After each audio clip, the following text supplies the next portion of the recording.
इन्दशयवन्दियाणं तिहुवणहिदमहुर्विशद्वक्काणम् अन्तातीतगुणाणं नमो जिणाणं जिद्भवाणम्। बोलिए श्री खजाराठ अजितनाथ भगवान की जय।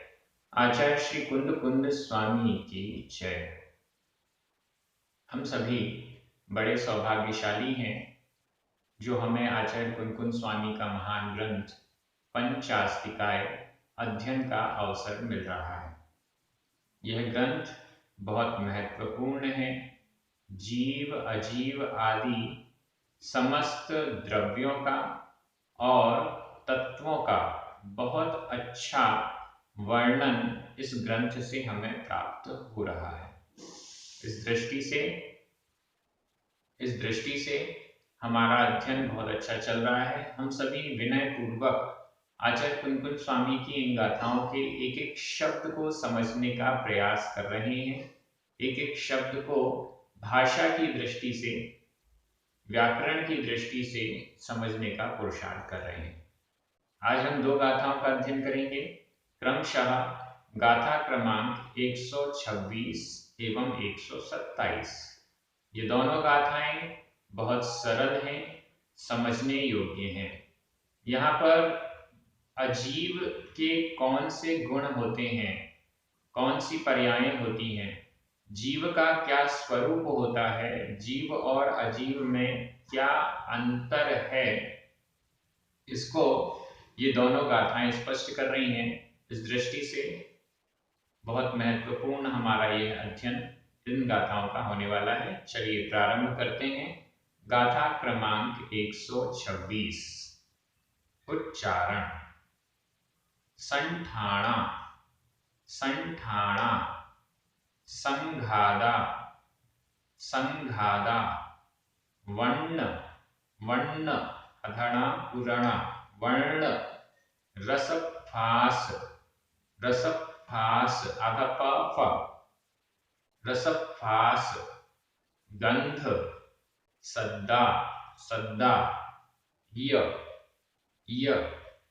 पुग्गल, पुग्गल, दव्वप्प भवा, दव्वप्प भवा, होन्ति, होन्ति, गुणा, गुणा, पज्जया, पज्जया, य, बहु, बहु, संठाणा संघादा, संठाणा संघादा, वर्णरसफास गंध सद्दाय, वर्णरसफास गंध सद्दाय, पुग्गल दव्वप्प भवा, पुग्गल दव्वप्प भवा, होन्ति गुणा पज्जयाय बहु, होन्ति गुणा पज्जयाय बहु। बहुत सुंदर, बहुत अच्छी गाथा है। पुद्गल के कौन से गुण होते हैं? संठाणा, संस्थान, संठाणा, संस्थान, संघादा, संघात, संठाणा संस्थान, संस्थान, संघादा, संघात, वर्ण रस फास गंध सद्दाय, वर्ण रस फास यानी स्पर्श, गंध सद्दा शब्द, या यानी और शब्द, वर्ण रस स्पर्श गंध और शब्द, इसके अलावा संस्थान और संघात, ये सब क्या है? पुग्गल दव्वप्प भवा, पुग्गल पुद्गल, दव्व द्रव्य से, पभवा प्रभव, प्रभव यानी उत्पन्न, पुद्गल द्रव्य से उत्पन्न है। क्या क्या चीजें? संस्थान, संघात, वर्ण रस स्पर्श गंध और शब्द, ये सभी पुद्गल द्रव्य से पभवा प्रभव यानी उत्पन्न है, पुद्गल द्रव्य से उत्पन्न है। यहाँ पर संस्थान, संस्थान का मतलब होता है आकृति, आकार, गोल, चौकोर, त्रिकोण इत्यादि। जीव के जो शरीर है, शरीर की आकृतियां, संस्थान भी यहाँ पर लिए जा सकते हैं, वो भी पुद्गल से ही उत्पन्न है। कौन कौन से? सम, चतुरस्र, संस्थान आदि जो 6 प्रकार के संस्थान कहे गए हैं, शरीर की आकृतियां कही गई हैं, वो भी पुद्गल पुद्गल दवप भवा, पुद्गल द्रव्य के द्वारा उत्पन्न ऐसी हैं। संस्थान, अलग अलग संस्थान, अलग अलग आकृति, शरीर का पूरा नपा तुला होना, यह सम चतुरस्र संस्थान है। इसके अलावा ऊपर का हिस्सा अधिक पुष्ट होना, नीचे का हिस्सा कम पुष्ट होना, नीचे का हिस्सा अधिक पुष्ट होना, ऊपर का हिस्सा कम पुष्ट होना, कुबड़ निकली हुई होना, शरीर हाइट में कम होना, वामन होना, या और भी अलग अलग प्रकार से जो संस्थान यानी आकृतियां होती हैं, ये सब शरीर की हैं, पुद्गल द्रव्य से उत्पन्न है। संघाता, संघात, 5 प्रकार के शरीर के 5 संघात माने गए हैं, औदारिक संघात इत्यादि, तो वो संघात कहलाता है। संघात का मतलब है जो शरीर है, औदारिक आदि शरीर, वो छिद्र रहित हो जाते हैं। छिद्र रहित मतलब जैसे घर में दीवार में प्लास्टर किया जाता है, जिससे वो चिकनी हो जाएं, छेद वगैरह सब भर जाएं, दरारें भर जाएं, ऐसा वह हो जाता है, तो उसे कहते हैं संघात। संस्थान, संघात, सहनन और भी जितनी चीजें हैं, वो सब पुद्गल दवप भवा, पुद्गल, पुद्गल द्रव्य से प्रभव यानी उत्पन्न है, पुद्गल द्रव्य से उत्पन्न होने वाली हैं। होंती, होंती का अर्थ है होती हैं, होंती होती हैं, ये सब संस्थान, संघात, वर्ण, रस इत्यादि ये सब पुद्गल द्रव्य से उत्पन्न होंती होते हैं। ये क्या है? गुणा, पज्जया, य, बहु, पुद्गल द्रव्य से उत्पन्न ये बहुत से गुणा, गुण हैं, य और पज्जया पर्याय हैं। बहु, बहु यानी बहुत से गुण और बहुत सी पर्याय हैं जो कि होती हैं, जो कि पुद्गल द्रव्य से उत्पन्न हैं।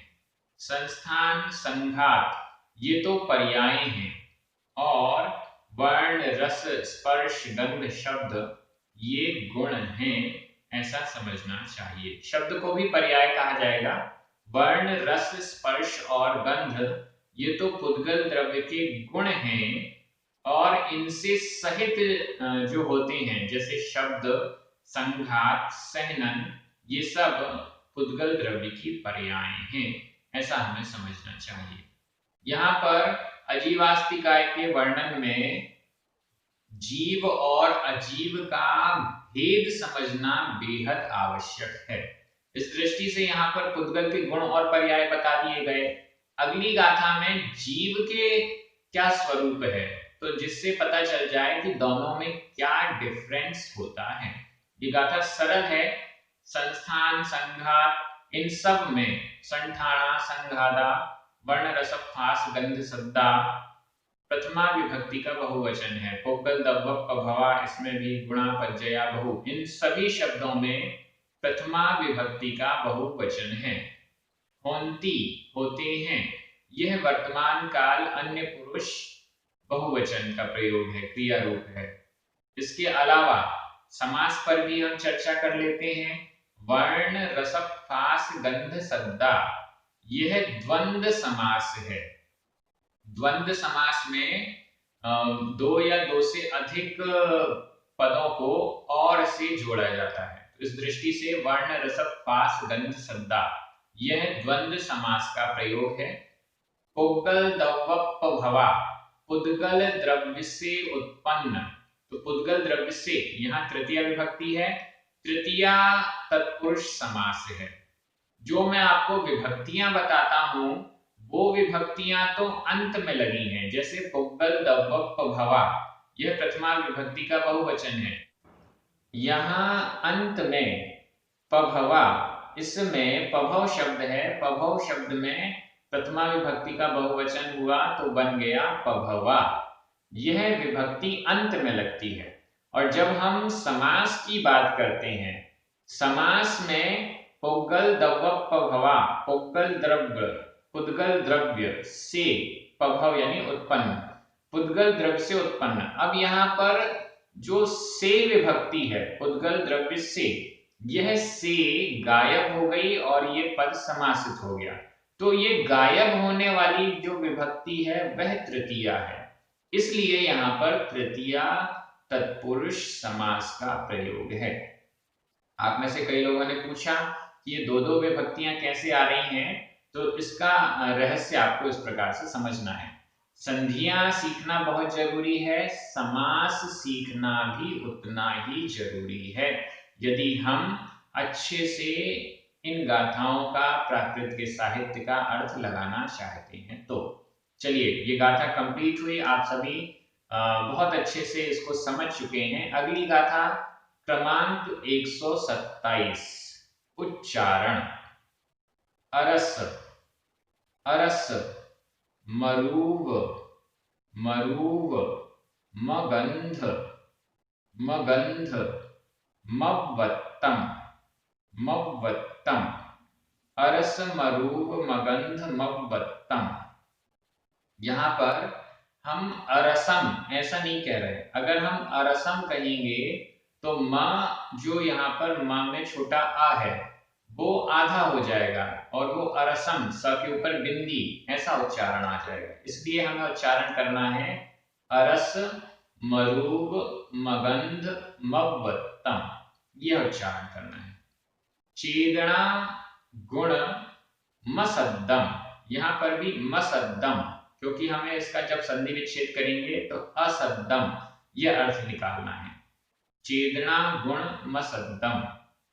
जाण, जाण, अलिंगगहणम, अलिंगगहणम।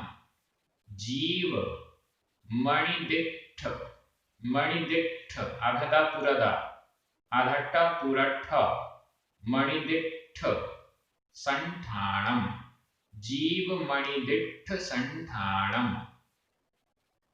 अरस मरूव मगंधम, अरस मरूव मगंध, मव्वत्तम चेदना गुणमसद्दम, मव्वत्तम चेदना गुणमसद्दम।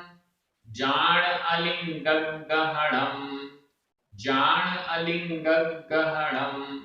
जीवमणिदिट्ठ संठाणम, जीवमणिदिट्ठ संठाणम। ये गाथा बहुत पॉपुलर है। आचार्य कुंदकुंद स्वामी ने ही सेम यही गाथा उनके अनेक ग्रंथों में लिखी है, अलग अलग जगह पर, अलग अलग प्रकरणों में। गाथा का अर्थ एकदम स्पष्ट है, जीव का क्या स्वरूप है वो स्पष्ट किया गया। अब यहाँ पर जीव और अजीव के स्वरूप में क्या डिफरेंस है उसको स्पष्ट करने के लिए ये गाथा आई है। संधि विच्छेद हमें बहुत सारे देखने पड़ेंगे। अरसम, अरूवम, अगंधम, अव्वत्तम, ये मैंने संधि विच्छेद करके बताया आपको। अरसम, समय बिंदी यानी आधा माँ, और उसके बाद है अरूवम, अ, आधा माँ और आ मिलकर माँ पूरा हो गया। ऐसा ही अरसम, अरूवम, अगंधम और अव्वत्तम, इन चारों शब्दों में जो संधियां हुई हैं वो आधा माँ प्लस अ बराबर माँ पूरा हो गया, ये वाली संधि हुई है। जीव कैसा है? जीवम, जीव को जान, जानो, नीचे शब्द दिया है जान, जानो, तुम जानो, जीव को तुम जानो। कैसा जानो? अरसम, अरस, रस से रहित जानो। अरूवम, रूप से रहित जानो। अगंधम, गंध से रहित जानो। अवत्तम, अव्यक्त जानो। जानो शब्द सब में लग जाएगा। रूप से रहित जीव को जानो, रस से रहित जीव को जानो। जीव को रस रहित, रूप रहित, गंध रहित जानो, ऐसा। जीव का कैसा स्वरूप है? अरसम, रस से रहित। जीव में रस नहीं है, जीव रस को ग्रहण नहीं करता है, जीव रस स्वभाव वाला नहीं है, जीव रस गुण वाला नहीं है। अरस का कई प्रकार से अर्थ किया जा सकता है, किया जाना चाहिए।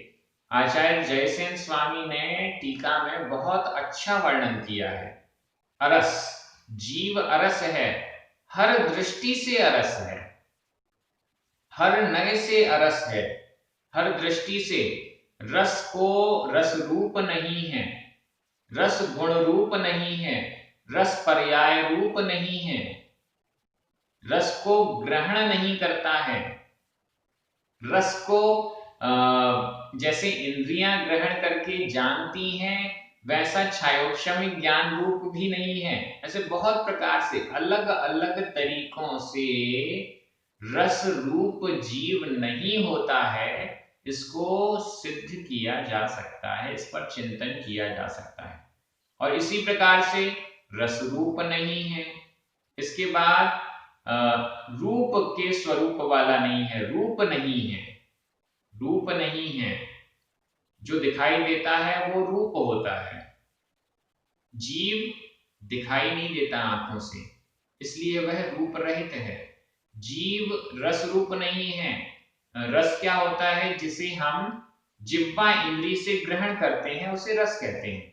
आत्मा को हम जिह्वा इंद्री से ग्रहण नहीं कर सकते, इसलिए रस रूप नहीं है, रस नहीं है, रूप नहीं है। गंध, जिसको हम नासिका नाक से ग्रहण करते हैं, वह गंध कहलाती है। जीव गंध रूप नहीं है, जीव की कोई सुगंध या दुर्गंध नहीं होती। उद्गल की सुगंध दुर्गंध होती है, उद्गल का रूप होता है, उद्गल का रस होता है। जीव का रस नहीं, अरस रूप है, अरूप है, अगंध है। ऐसे ही अवत्तम, अव्यक्त है, व्यक्त नहीं है, प्रकट नहीं होता है। ये बाह्य पौद्गलिक चीजें हमें दिखाई देती हैं, ये व्यक्त होती हैं अपने किसी न किसी कारण से, किसी न किसी रूप से इंद्रियां उनको ग्रहण कर पाती हैं। लेकिन आत्मा अवत्तम, इंद्रियों के द्वारा ग्रहण करने योग्य नहीं है, इस दृष्टि से अव्यक्त है, अप्रकट है, प्रकट नहीं है। हम कहें कि जीव को दिखा दो, ये बैठा है जीव, ऐसा नहीं हो सकता। हम उसका अनुमान करते हैं। हम क्या मानते हैं, कैसे अनुमान करते हैं? यह शरीर हलन चलन कर रहा है, इसलिए इसमें जीव होना चाहिए, इसमें आत्मा होनी चाहिए। हम ऐसे अनुमान लगाते हैं। हम जीव को देख नहीं सकते, सुन नहीं सकते, सूंघ नहीं सकते, कुछ नहीं कर सकते, क्योंकि हमारी इंद्रियां इतनी सक्षम नहीं हैं। और जीव का स्वरूप भी इस प्रकार का नहीं है कि वह दिखाई दे, वह सुनाई दे, वह चखा जा सके इत्यादि। चेदना गुण मसद्दम, यहां भी संधि विच्छेद कर लीजिए। चेदना गुणम, चेदना गुणम, अधमा असद्दम, अधमा और आ मिलकर मा पूरा हो गया। चेदना गुणम, चेतना गुण वाला है। जीव चेतना गुण वाला है, उसमें चेतना पाई जाती है। चेतना मतलब ज्ञान और दर्शन। जीव में ज्ञान और दर्शन पाया जाता है। जीव जानता है, देखता है, देखना मतलब भी जानना ही है। सामान्य ग्रहण को दर्शन और विशेष ग्रहण को ज्ञान, ऐसा कहा गया। तो जीव में ज्ञान और दर्शन गुण यानी चेतना पाई जाती है, चेतना होती है जीव में, चेतना गुण वाला होता है। असद्दम, शब्द रूप नहीं है। जीव शब्द रूप नहीं है। शब्द भी उद्गल की पर्याय है, जो कि कान के द्वारा सुनाई देती है। और क्या जानो? अलिंग गहणम, अलिंग गहणम, लिंग से जो ग्रहण नहीं किया जा सकता, यानी नहीं, लिंग से जो ग्रहण नहीं किया जा सकता। लिंग का मतलब है चिन्ह, चिन्ह से, किसी चिन्ह से हम उसको ग्रहण नहीं कर सकते। जैसे धुआं देखकर हम अग्नि को पहचान जाते हैं, वैसे ही इस आत्मा का कोई चिन्ह हमें दिखाई देता हो जिससे हम आत्मा की पहचान कर सकें, तो ऐसा कोई चिन्ह भी नहीं दिखाई देता। ऐसा कोई भी चिन्ह नहीं है आत्मा का जो हमें दिखाई दे जाए, जिससे हम उसकी पहचान कर सकें, उसको ग्रहण कर पाएं। इसलिए अलिंगक ग्रहणम, लिंग से जो ग्रहण नहीं किया जा सकता है, चिन्ह से या किसी बाह्य वेश से जिसे हम ग्रहण नहीं कर सकते हैं, ऐसी वह आत्मा, ऐसा वह जीव है। जीव मणिदिट्ठ संठाणम, यहां भी संधि विच्छेद कर लीजिए। जीवम आधा म, अणिदिट्ठ संठाणम, अणिदिट्ठ अ, आधा म और आ मिलकर म पूरा हो गया। जीवम, जीव को जान यानी जानो, ऐसे जीव को जानो। और क्या? अनिर्दिष्ट, अनिर्दिष्ट संठानम, संस्थान, अनिर्दिष्ट संस्थान वाला है।